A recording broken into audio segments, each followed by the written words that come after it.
Hello, everybody. Welcome back. Thank you for joining me.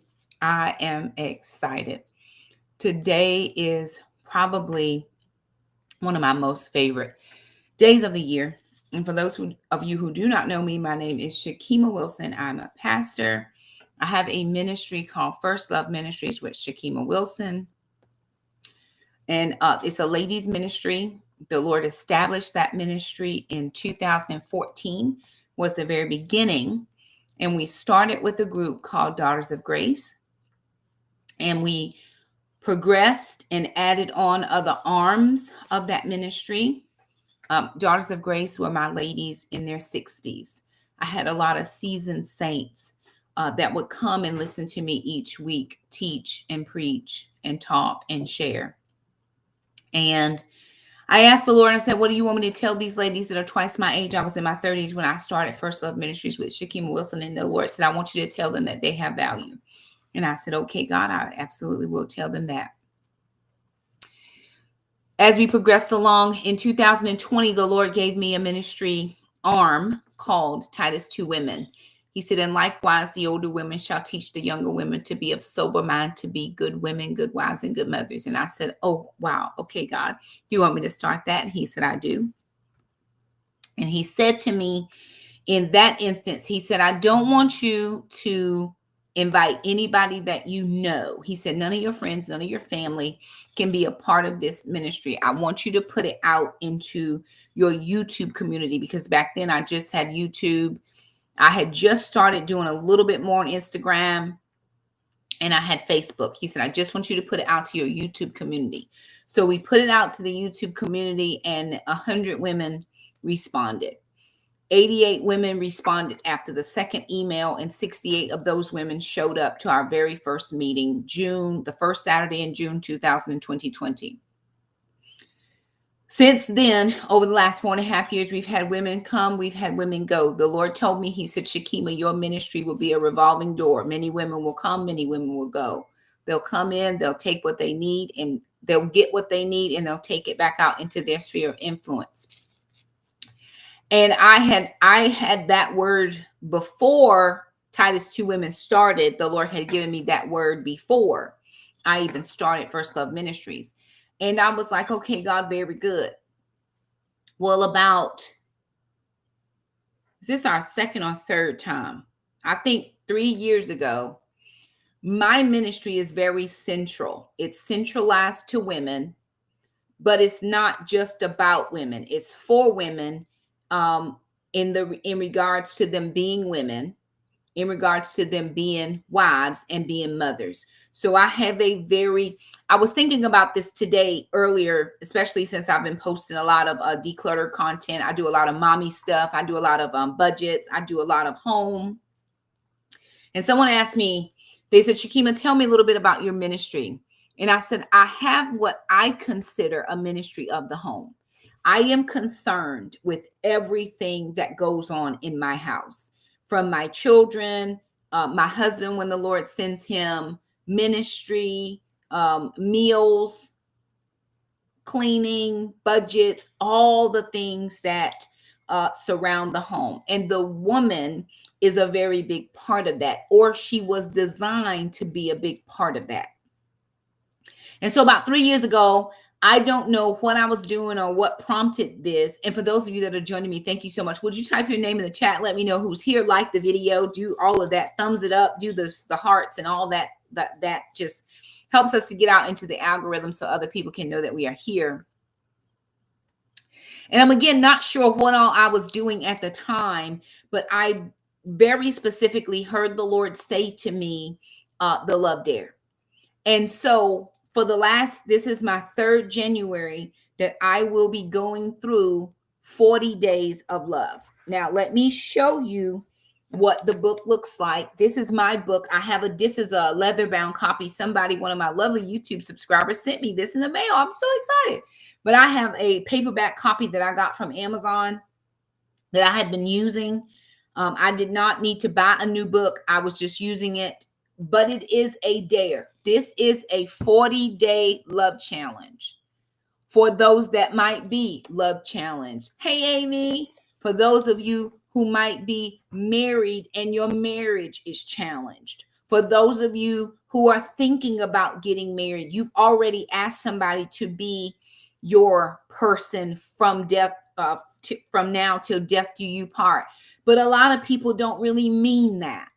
We say the words and it sounds good, and we get the fancy wedding. We post all the Instagram selfies and pictures, and we got the little spinny thing going around, and woo, everything is great. And that first bump in marriage takes us straight to divorce court.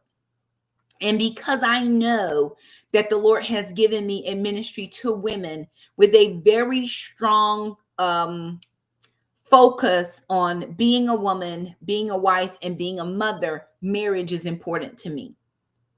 Now, Shakema, you're not married. For those of you who have been following me for years or just a little while, I don't make any bones about the fact that I am not married. I desire marriage. I'm just not married right now. I was married before. I've been divorced, separated and divorced now for 15 years.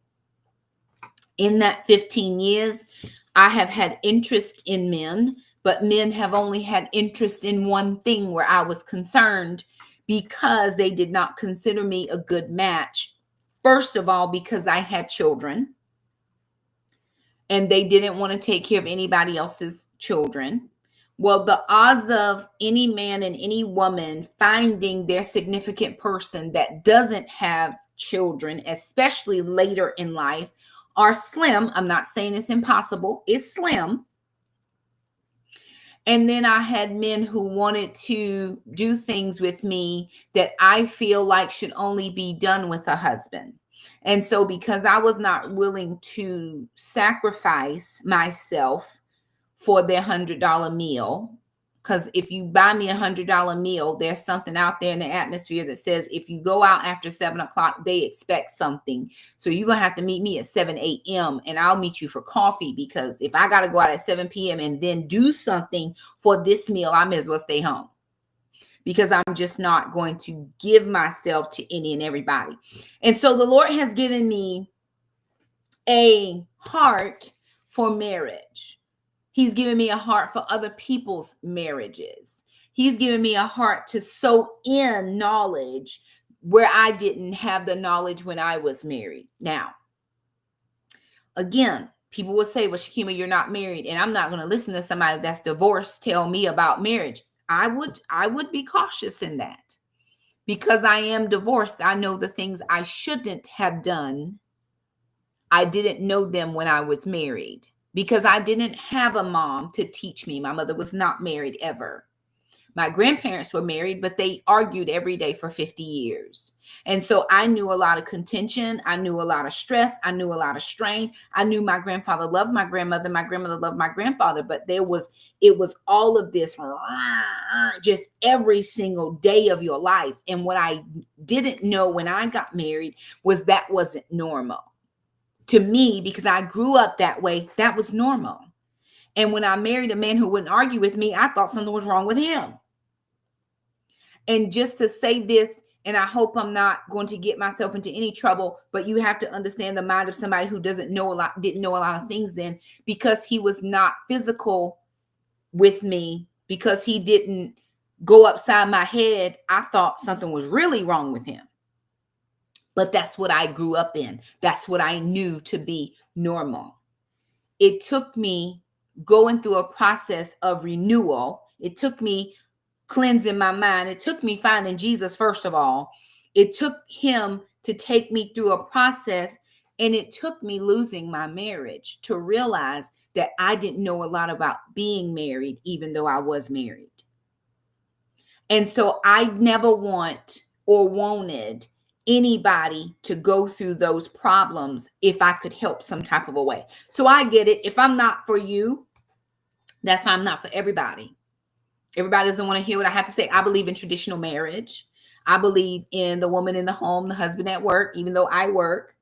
I believe that both husband and wife can work. I believe in mom taking care of the home things and the dad taking care of the outside things. That's just what I believe. Doesn't matter.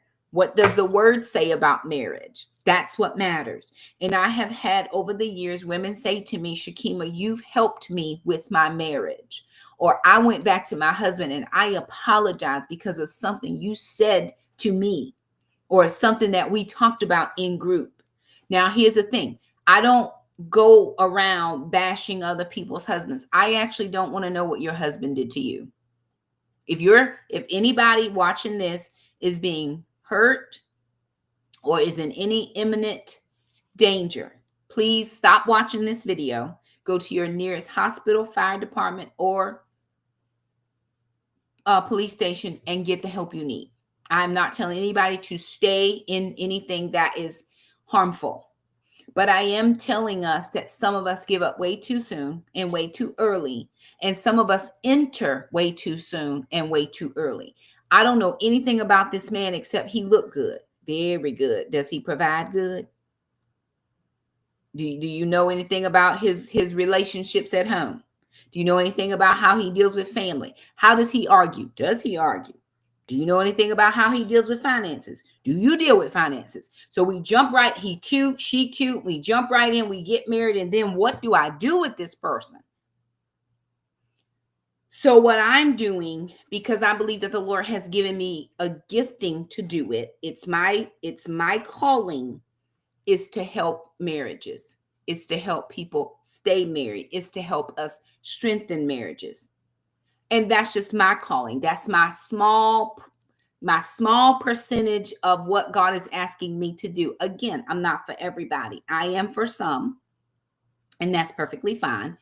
If you're here for it, great. If you're not here for it, my feelings are not hurt. But I do want you to know for the next 40 days, the next 40 days, I will be coming live every night at 9 p.m. to talk about one of the dares. Now, you all remember that game, Truth or Dare. I am trying to pull up something that I want to share with you all in just a second. But y'all remember Truth or Dare, right? You know, if you either tell the truth or you have to do some type of a dare. I dare you to go over there and ring that person's doorbell and then run away. You know, you have to do a dare. So if you have not seen the movie Courageous by the Kendrick brothers, in 2008, I believe that movie came out, Courageous. It was starring Kirk Cameron, and I can't remember the lady's name. And then the black guy, I can't remember his name either, but Kirk Cameron's character was a firefighter, and he and his wife were going through some issues, and he was very hardened, not only towards his wife, but also towards his mom. He had some issues towards his mother. So he was treating his wife kind of like he was treating his mother. And he said to his dad, hey, listen, I'm leaving this chick. I'm done with this marriage, blah, blah, blah. I got other things. Now he had some stuff going on as well. And his dad said to him, he said, Caleb, because his name was Caleb. He said, now listen, Caleb, I understand what you're saying. And I know that you're at the end of your rope. But what I want you to do is give me 40 days. He says, I want you to read this book, and I want you to do what's in this book. And if in 40 days, this has made no change and you still want to go through with divorce, then I'm not going to stand in your way. And I kind of am feeling a little bit weepy at the moment because I think, and I'm not talking about anybody in a dangerous situation. What I'm talking about are people who won't give their spouse 40 days. I don't have 40 minutes for you, is how some people have felt. I felt that way. I don't have what it takes to really dig into what the word says about marriage and give you my best. And I hate that because the divorce rate is so high, and it doesn't have to be. I hate when people say marriage is work, but is marriage work? I think it is. It's all of us working on ourselves, trying to be better, but then we're working to make the other person feel esteemed.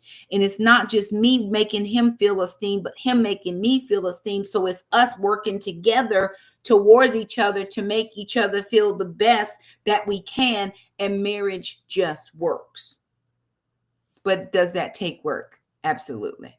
And a lot of people don't have staying power. A lot of people aren't staying married 40 years. A lot of people ain't staying married 40 days. It becomes so very easy to dissolve or the dissolution of marriage in certain places. I live in North Carolina. You cannot easily get out of your marriage in North Carolina. There is a 1-year waiting period from the day of separation. And if you get back together for a trial togetherness and it doesn't work, you start counting again from the day of the second separation before you can even file for divorce, because we believe, the state believes in North Carolina, that 1 year of separation is supposed to be through mediation. It's supposed to be for the purpose of reconciliation. I'm giving you 1 year to determine if you really want to be divorced. So here it is not easy. I don't know about other states. I know some other people saying, oh, I can get married, I can get divorced in 30 days. Where they do that at? So depending on where you are, it could be a lot easier for you to get out of it. But I want you to, if you're willing, and just those that are willing, because they start off the book and they say, don't think that this is easy. It's not easy. Because more than it's going to change your spouse, if you do this dare correctly, the dare is going to change you. This dare has changed me, and I'm not even married anymore. What I do pray and hope is that the Lord does have second marriage for me, and I will be able to esteem my husband to the highest degree, because I already know what it's like to go through a divorce. I do not desire that again. That was not nice. It wasn't kind. It wasn't easy. It was horrendous. My heart felt like it was being ripped out. And I'd rather just kind of stick in with somebody that's trying to stick in with me. And I'd rather put the work in with somebody that's trying to put the work in with me. So I've been talking for a few minutes, just trying to give you guys the overall general what I'm going to be doing every single night. If you do have questions, please do drop it in the chat. But I want you to be very forewarned that this is not an easy challenge. It's not impossible, but it is going to require some work on your part. You're going to have to take time away. You're going to have to sit down. You're going to have to put your phone down. You're going to have to say, hey, I can't go out tonight. I can't do this. Well, whatever you're used to doing for the next 40 days, you're going to have to give attention to your marriage and trying to make it work. Now, with that being said, last week, was it last week or 2 weeks ago? I think it was in December. I came on and I shared with you a marriage evaluation. So I'm going to go and share my screen very quickly so that you can see this marriage evaluation, what it looks like, and what it is supposed to do. So this is the marriage evaluation. This is, again, for the Love Dare. And this has a series of questions that you're going to go through, and you're going to answer the questions. Now, for those of you who aren't married or you don't desire to do this for your marriage, you can actually do the Love Dare for your children. They have a separate resource where you can do the Love Dare for parents. How can we nurture? How can we treat our children with such esteem? Excuse me. How can we train them up in the way that they should go when they're old? They will not depart. So it gives you options. I'm doing the couples evaluation because marriage is my lane. Not to say that parenting isn't, but for the first 40 days of the year, I focus on marriage. I may come back around and focus on parenting. That might be something good as well. But right now I'm focusing on couples. So this evaluation is free. I'll see if I can't. I'm going to pop this into the chat. I will pop this into chat for anybody that might be interested. If I can figure out how to get, oh, there's my chat. Okay, very good. I'm just going to pop that into the chat. And if anybody is interested and you did not do the marriage evaluation, before you start your dare, which starts tomorrow is the first day, but we're going to preview the night before so that you're ready to go when you get up in the morning. If you have not done the marriage evaluation, then I'm going to encourage you to click on that link, grab the marriage evaluation, and don't be afraid of the results. Now, I'm done with that part. I did my marriage evaluation. Now, I did this marriage evaluation based on what I know now, being a divorced person. Does that make sense? My results would have been way different had I done the marriage evaluation when I was married, because I promise you, I would not have scored a 900 out of 1,000 points. I know everything now. I knew nothing then. And answer those questions very honestly, because what it's going to do is it's going to tell you where you have strengths and where you have areas that you need to grow. So on here, I had 2 areas that I needed to grow in. They probably were strong, but I probably needed to grow. One of the areas was affection, and that talked about physical intimacy. And because I'm not physically intimate with a husband right now, I just had to answer, I'm not sure. I'm not sure. He might, but I'm not sure, because I'm not being physically intimate. And then another area was allowing. So there's 7 areas when you go and take the marriage evaluation that you're being rated on through those questions. One is attention, acceptance, affirmation, affection, allowing, apology, and abiding. And what's important here, after you take the test, I printed out my results, but I want to show you what's important.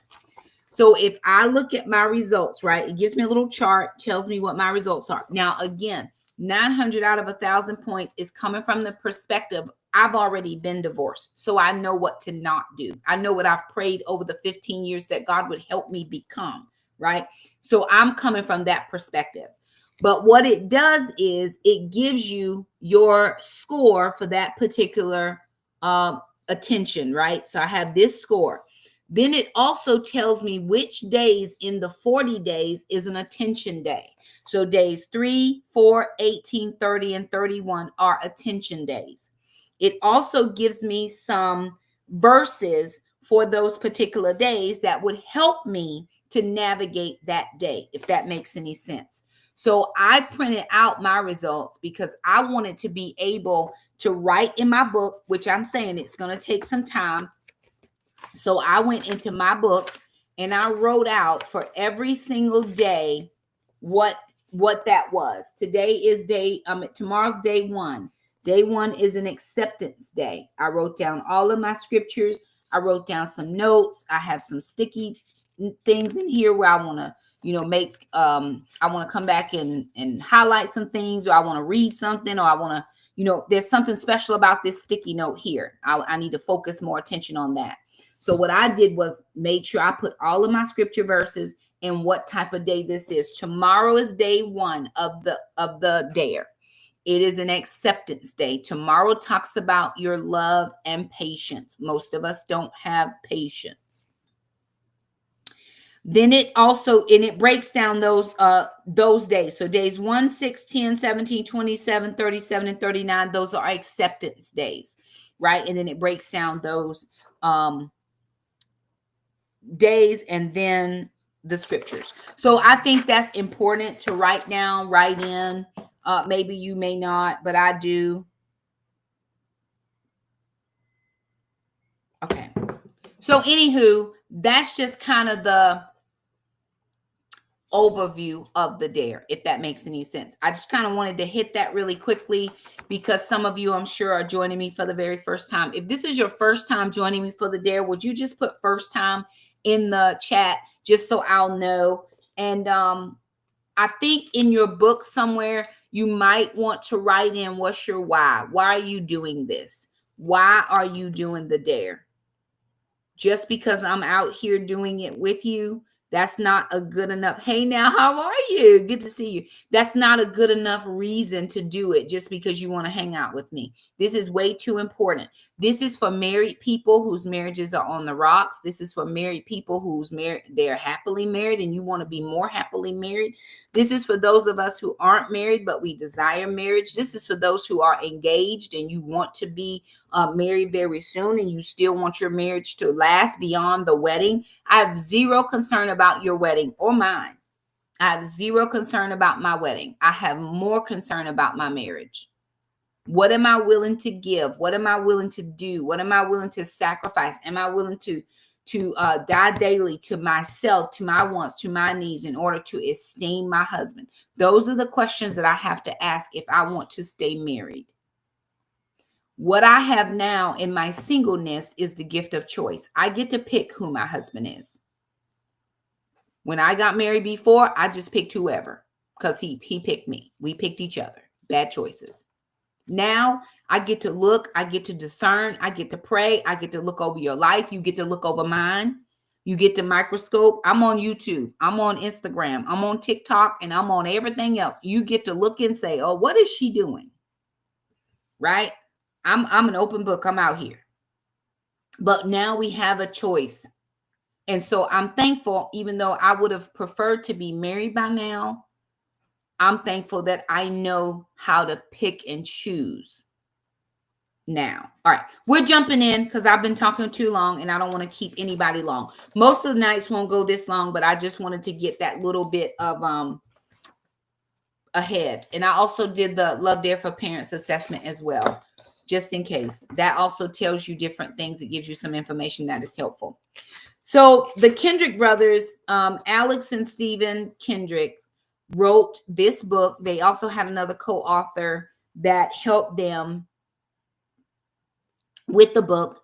And he says before they even start, this is so good.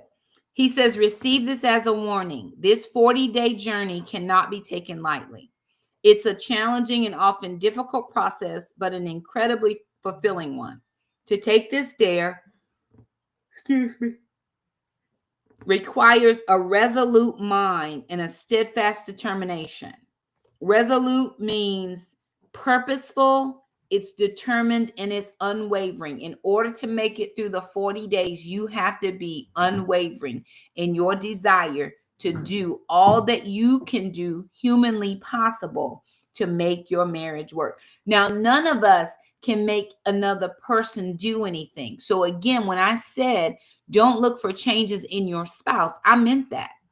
This dare is to change you and your behaviors and how you interact and how we process information, how we communicate, how we get down, how we love each other, how we are physical with one another. Do you know that some people have zero clue how to be physically intimate with their spouse? They just don't have a clue. Most of us were never taught. My grandparents never taught me. I promise you, we didn't have one conversation, not one. And here I am getting married and not realizing that there's going to be some things, child, Lord have mercy. And no amount of school playground talk or gym talk is going to prepare you for that particular portion of marriage. Nobody gives you the bird's eye view into what finances are and commingling finances together, especially when one's a spender and one's a saver, or when y'all both spenders and y'all spend first and think about it later. There's a particular couple on YouTube, just out there in social media world, and I look at their finances and it's trash. It's a wreck, and that leads to problems. Or again, one's a saver, one's a spender, but we haven't found a happy medium or happy balance. We haven't decided that my money is not just my money, but my money is your money. So there's a lot that has to happen in this marriage. And so this dare really is for you. Okay. We're going to move into day one. Day one is important. And day one talks about love is patient. He starts off, or whomever's writing, because it doesn't tell us who's writing what portion, but it says, let me go back to reading that other thing that I was reading because I think it's important. It is not meant to be sampled or briefly tested, and those who quit early will forfeit the greatest benefits. If you will commit to a day at a time for 40 days, the results could change your life and your marriage. Consider it a dare from others who have done it before you. Hey, Ray. Good to see you. Hey, friend. Thank you for the card. I love it. It is hard, but I love that. Ray said this is the third. She says, this is my third time doing the Love Dare. I'm yet to make it through the 40 days. And some of us won't make it through the 40 days. But we've tried it and we've gotten back on the wagon, right? You don't have to just do this with me. You can do this as one of the scenes in the movie, when his wife finds out what's happening, she says to him, "What day are you on?" And he says 43. She says, "Well, there's only 40 days in the book. How are you on day 43?" And he says, "Because I really didn't give it my best effort the first time, so I've decided to do it again." You can do this again and again and again and again. It doesn't just have to be a one and done. You get to decide that. I get to decide that. And I'm going through it with you the same as if I were married. There are days when I wish that there was somebody here that I could do this with, but I don't have that. And so I choose to pour into people who want to attach to this. We're jumping in. Okay. Day one. And I wanted to start here.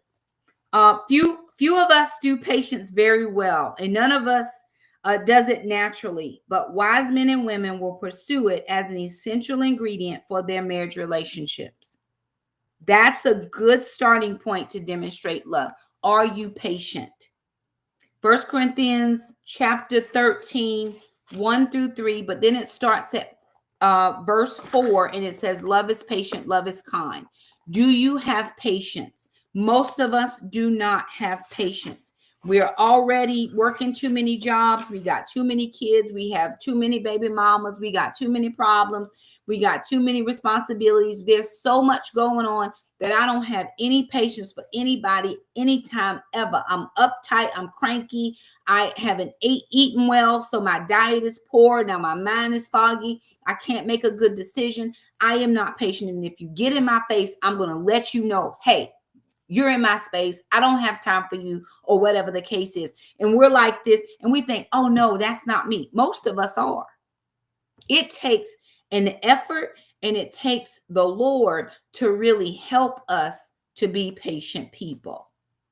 It's not a natural part of who we are. It's a natural part of who he is, because once we think about all the times that the Lord has come back and given us time, another chance, another chance, another chance, another chance, another chance, another chance. But we don't have one chance for the person. They've done something, it's rubbed you the wrong way, and now for the next week, you're in a mood. You don't want to talk. You don't want to be involved. You want to withhold the love. You don't want to, just whatever the case is. They start off Ephesians chapter 4, verse 2. This is in the NIV. It says, "Be completely humble and gentle. Be patient, bearing with one another in love." Be completely humble and gentle. Most of us think more of ourselves than we should, which the Bible tells us not to do. Because if we really think about it and really evaluate who we are, none of us are that good. We might have our moments. We might have our days. Some of us have good years, but some of us have absolutely terrible years. We have terrible days. We just bad to be around.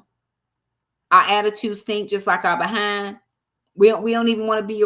Who wants to be around you? All you do is nag. All you do is gripe. All you do is complain. Who? It says, "Be completely humble and gentle. Be patient, bearing with one another in love." I love you so much, and I understand that you have so much pressure that I'm not going to charge you for getting angry with me. What I am going to do is I'm going to overlook this instance. I'm going to ask you, is there anything that I can do? I'm going to make sure that the house is clean. I know that's something that you appreciate when you get home. Hey, I work too. I don't have to just clean the house. Oh, I get it. We have shared responsibilities. That's why we're doing the declutter challenge. Throw out half the stuff, then you don't have to clean but half the house. It's just junk. It's clutter. It's too much. It's causing all of this anxiety, anxiousness, and all this stuff. And we don't have any more patience, toleration for anything. Just leave me alone. Just get out of my face right now. Are we patient and are we kind? Because love is patient. It does not remember a wrong done to them. But we keep a running total in our head of all the things that they did. And when they get on our nerve good enough, I'm about to bring out my list. And on this day you did this, and then you said, and then you did, and your mama and them, because we keeping a record of everything. Now, love doesn't keep a record. But we do. And so you have to ask yourself, can I do this? They start off, this is page 1 if you have the book. If not, no worries. If you do not have the book, you can Google the Love Dare PDF, and you will be able to find the full book in PDF form. And you will also be able to find like the cheat sheet of what the dare is for the day. So each day you have a reading, then you have a dare. Okay. Love works. It is life's purest and most powerful motivation and has far greater depth and meaning than most people realize. It gives courage to the coward. When somebody loves you completely and totally, all the way that you are, it gives you courage to do things that you were not brave enough to do before. Love is wisdom to a fool. It's wisdom to a fool. It always does what is best for others and it can empower us to face the greatest problems. Love is or can be an action. It should be. We should be loving people with what we do. I can love you in word, but I need to love you in deed as well. Right? Go back to that. It always does what is best for others. Love thinks about other people more than it thinks about itself. I'm in a marriage relationship. Myself, my husband, partners together. This decision is going to cause my husband to have anxiety. It's going to cause our bank account to go in the negative. It's going to cause me to have anxiety with my family or his family. So maybe we shouldn't do whatever the decision is to do. I love you enough to go around your family, even though they treat me like crap. I love you enough to not want to have a bad attitude around your family. So I'm going to let you take this one. I'm going to take this one for the team and just stay home. You go have a good time. I know when I come, it's not a good time. Everybody's on edge, whatever the problem is. Love can motivate a man to put away childish things, provide for his family, and take passionate stand for what he believes in. I love my family. So, have you ever heard about a man going hard for his family? A man who loves his wife and kids, he going hard for her. He working every day. He's paying all the bills, or as many of them as he can. He's making sure they don't go without because he loves you hard. Yeah, I realized that before I had a family, I could just be footloose and fancy free, but that's not my testimony right now. A man who loves his wife and understands his assignment don't have time to be hanging out every night with his friends. He's now changed priorities. I was doing all that when I was single and it was fun and it was good and all the things, but I got a family now. No, I got to go home. Hey, you want to go out to happy hour? I don't have time for happy hour. I'm happy at home. Because when you go to happy hour, your wife is anxious because maybe she's put on a little bit of weight after the baby or because of this baby that you put in her. And now she's kind of anxious because you're going out to happy hour looking at all them 24, 36s, and she over here 46. No, that never happens. It happens quite often. And so love takes you home. Any of y'all ever saw the movie Boomerang? Wasn't it Halle Berry and was it Eddie Murphy? I can't remember. Don't give me the line because it's been so long. But somebody had done something and went out and done something else. And she said, love should have brought your behind home last night. Love will bring you home. I'm happiest when I'm with my people. I'm happiest when I'm providing what I need to provide. I'm happiest when I'm doing what I need to do. I'm happiest when I'm in your presence. We are born with a lifelong thirst for love. Everybody wants to be loved. All of us desire it. Not many of us get it. All of us desire it. Not many of us get it. And that is unfortunate. It's most unfortunate. But we can get it and we can give it. Jesus is love. He shows us, he teaches us how to love each other. He said, God so loved the world, he gave his only begotten son, that whosoever shall believe in him now shall not perish but have eternal life. He gave us himself as an example of what love does. Love does all the things. It covers over every wrong I've ever done. It doesn't bring up my past. It doesn't talk about my past spending habits. Love stops spending badly. Love stops causing firestorms. Right, Ray? Right? Shakema used to be a fire starter because I grew up in such a contentious household, my mouth became one of those things where I could just say whatever, do whatever. You're not going to get the last word in. You're not getting this last word, sir. It's not going to happen. And I'm going to argue you down to the ground. Love shuts up. Love says, listen, it's not worth the feeling of the house. It's not worth this tension that's happening. It's not worth sleeping with one eye open, not sure what's getting ready to happen. It's not worth it. So I'm just going to be quiet. That doesn't mean that we back down from what we believe. Sometimes you do have to have heated fellowship and discussion. I think sometimes I would, heated fellowship and discussion leads to nice making up, right? But we don't have to be ugly to each other. Love doesn't tear each other down. Love doesn't say, well, if you was half a man. Love doesn't say, well, my ex wouldn't have. Ma'am, sir, don't ever, ever, ever bring up your ex to your spouse. That is not kind. It is not loving. It's a jab. It's a dig. It is. Don't do that. And I have to pray that myself. I will not start fires today with my words. Words are damaging. Words can hurt. Words can wound. And people say, sticks and stones may break my bones, but words will never hurt me. It's lies all the way around. Words hurt. The Bible tells us very clearly, and you need to know this. I got the heater on and it's hot. It says, out of the abundance of the heart, the mouth speaks. Most of us say things that have been inside of us for a long time, and we've been holding on to them. And we're waiting for the perfect opportunity to say things. Can I tell you, social media is really just, never mind. I'm not going to talk about social media. I'm going to move on. Love inspires a person to become patient. When you choose to be patient, you respond in a positive way to a negative situation. You are slow to anger. You choose to have a long fuse instead of a quick temper.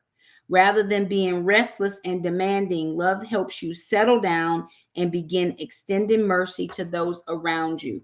Love will allow you to extend mercy and grace where mercy and grace really aren't warranted, because that is what God gives us every single day. He gives us his mercy. He gives us his grace, even when we don't deserve it.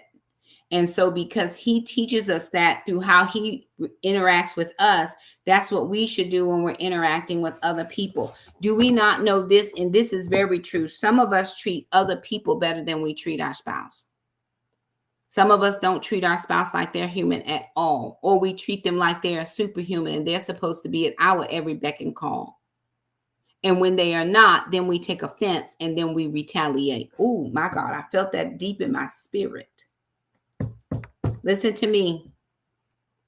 When you don't do what I want you to do, then I'm going to retaliate. I'm going to get mad, and then I'm going to do something. I'm going to have a headache for 3 weeks in a row. Did you do what I said? No, we didn't have the money. Okay, well, right. We got this. We're attitudinal.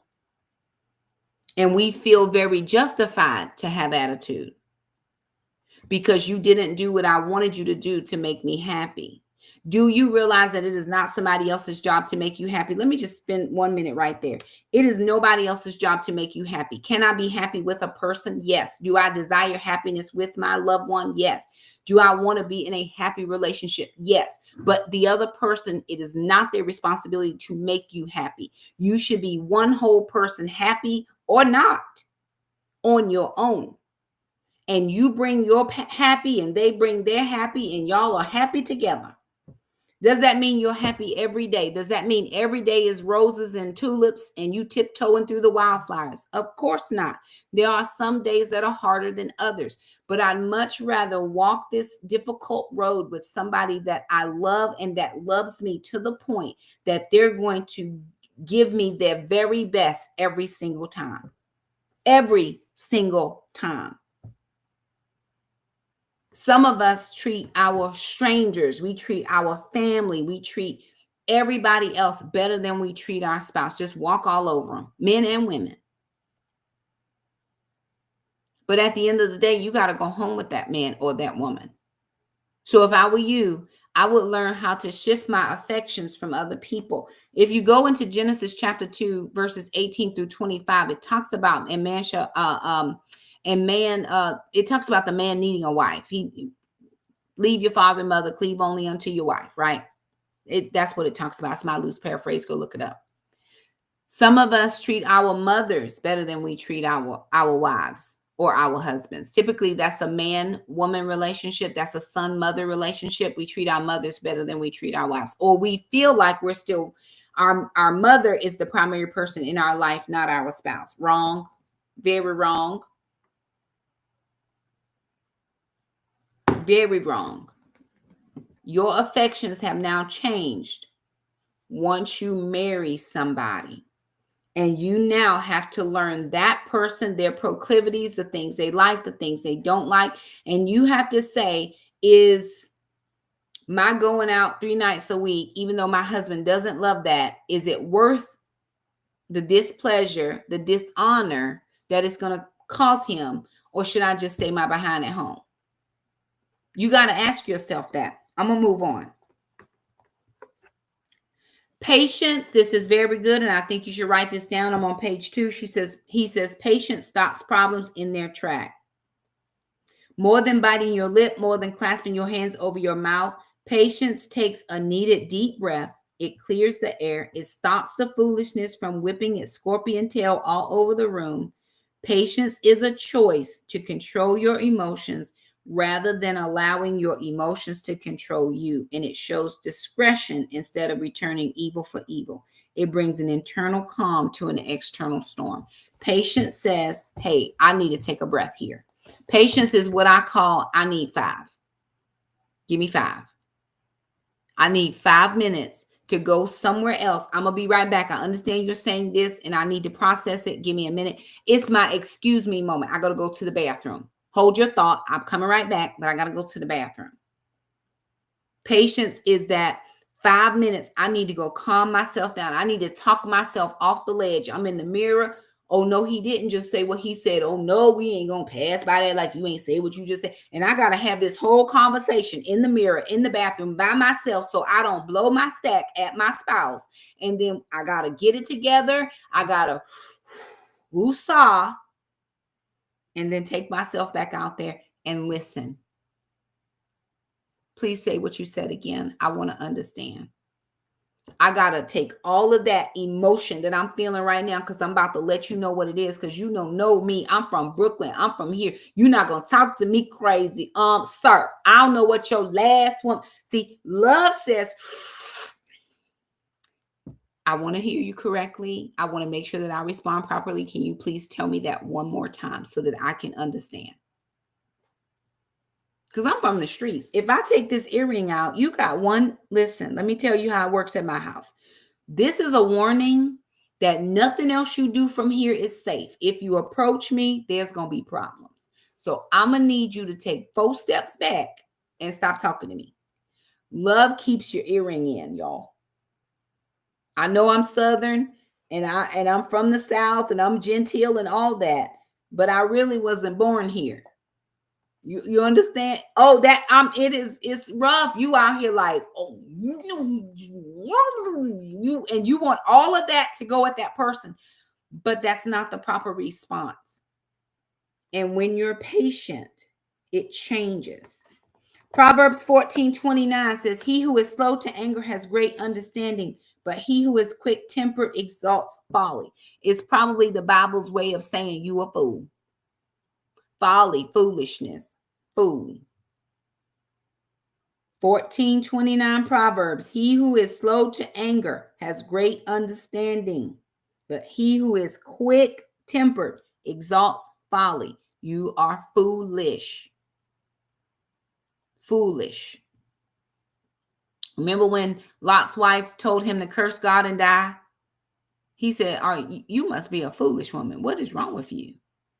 Where did you get that from? How did you surmise to this conclusion? Something is wrong here. You are foolish. You spoke too soon. The Bible also tells us that a kind word can turn away wrath. Oh, no, we arguing today. Oh, I'm arguing this point. No, I'm not. Do you know I'm just too old and too tired to be arguing over stuff? Can we not come to the table and have an adult conversation and decide what's best for this family? That's why before you get married, you better make sure that you have good conversations. I understand that other stuff could be good. Probably stop doing all of that and have some good conversations. And I'm not talking about after the good stuff conversations. I'm talking about keep all your clothes on and let's have a talk. Can you come to my house? No, let's meet outside. Because you go in the house, the mood is right, the music is right. The next thing you know, you have an after adult conversation. Come meet me out.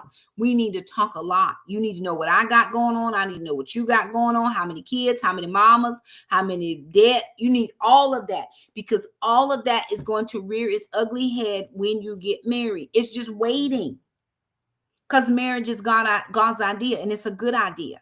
But the enemy does not desire for you to be married, not married right. He doesn't desire for your family to work, because the family is actually the way for us to get out of this crazy foolishness that we're in, the restoration of the family. And I'm preaching. That wasn't the plan tonight, but listen, I'll take it. You talk too much. Guilty. I've had to learn how to just be quiet. I have a friend on here. Her name is Celeste. She says her pastor says you have to study to be quiet. Some of us just talk way too much because we like hearing ourselves talk. And I promise you, it's a lot. A hot-tempered man stirs up strife, but the slow to anger calms the dispute. That's Proverbs 15:18. Statements like these from the Bible, book of Proverbs, are clear principles with timeless relevance. Patience is where love meets wisdom, and every marriage needs that combination to stay healthy. Love and wisdom have to work in tandem with each other. Now, I've been talking way too long. You'll have to go back and read the rest of that. It wasn't a lot. Tomorrow starts the Love Dare, January the 5th. We go January the 5th through February 13th, so that on Love Day, February 14th, if you desire to do something with your spouse, you're not waiting for me to give you day 14. So I moved it up a day. Tomorrow's Dare, day 1, tomorrow's Dare. The first part, this is on page 4 if you have the book. This is what it looks like. Page 4, it gives you the dare, and then you have some reflection room. You have room to reflect how it went. Tomorrow's dare, day 1. The first step of this dare is fairly simple. Although love is communicated in a number of ways, our words often reflect the condition of our hearts. Out of the abundance of the heart, the mouth speaks. What is in here is coming out, I promise you. So I would focus on what is here. God, can I not have these feelings? Can you help me unpack? Can you, if you need therapy, whatever you got to do to deal with what's in here, because what's in here is coming out, and probably not at a good time. For the next day, all day tomorrow, resolve to demonstrate patience and say nothing negative to your spouse at all. Nothing. Tomorrow, resolve, make an unwavering choice, make a conscious decision to not say anything negative to your spouse at all.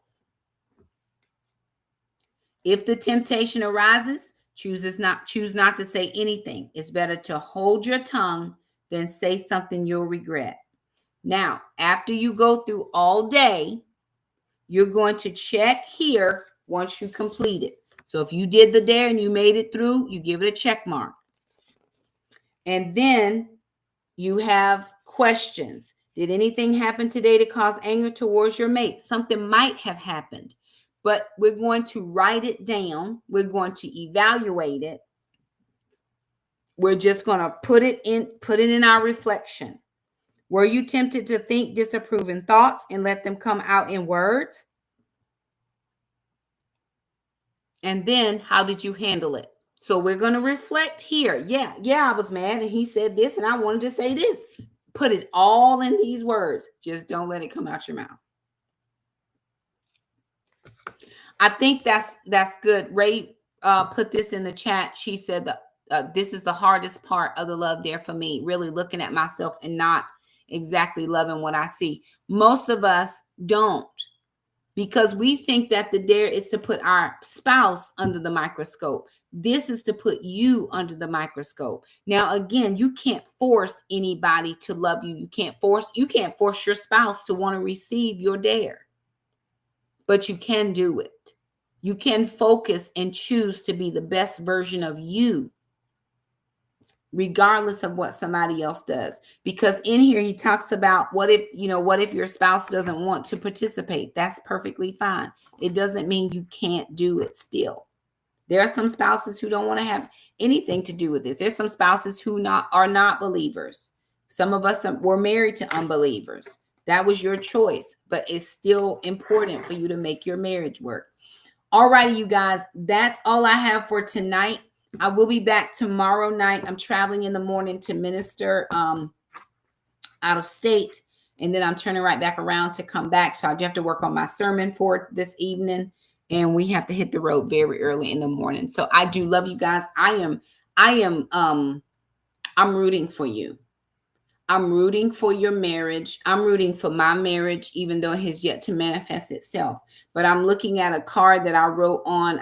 I have a mirror behind me, and I'm looking at a little sticky note that I put on my mirror, and it says, to be a wife. I desire that with my whole heart, with everything that God has placed in me, because I think the message is so much stronger when I'm preaching it from a marriage perspective, if that makes any sense.